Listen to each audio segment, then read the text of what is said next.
All right, so we're talking about how to schedule relaxation time and recharge time. So I look at this as a macro and micro level.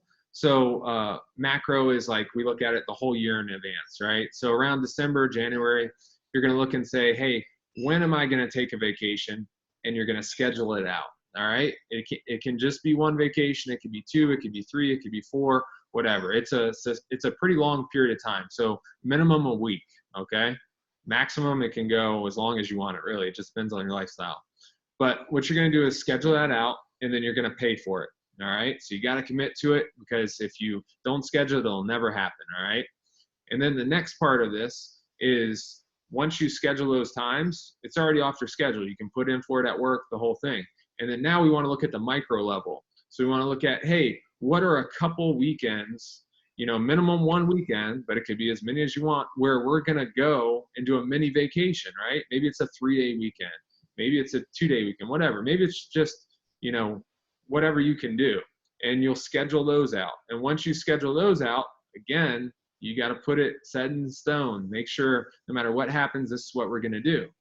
And then from there, we want to look and say, hey, what are some days that I just want to take off? I want to do something completely different. Maybe it's a Friday, maybe it's even a holiday, or maybe it's something around there. And we want to schedule about 3 to 5 of those. You could do more. It just depends on your schedule. You could do one a month if you wanted to.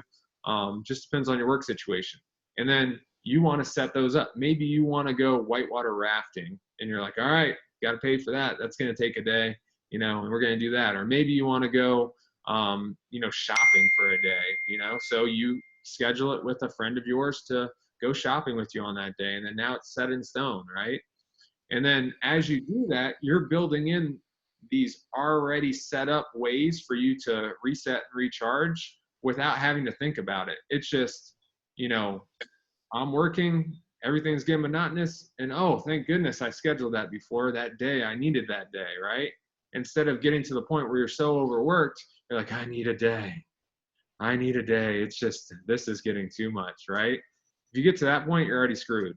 So you want to get before it so then you can really get in front of it. And now you'll have this constant energy where you don't feel like you're running ragged and then getting pushed down into the dumps and then taking this vacation and feeling like, oh, all right, I feel like I can do this again. So now you have this energy that goes like this. It just consistently goes up, up, up, up, up because you built in those rest periods and those things that you like to do.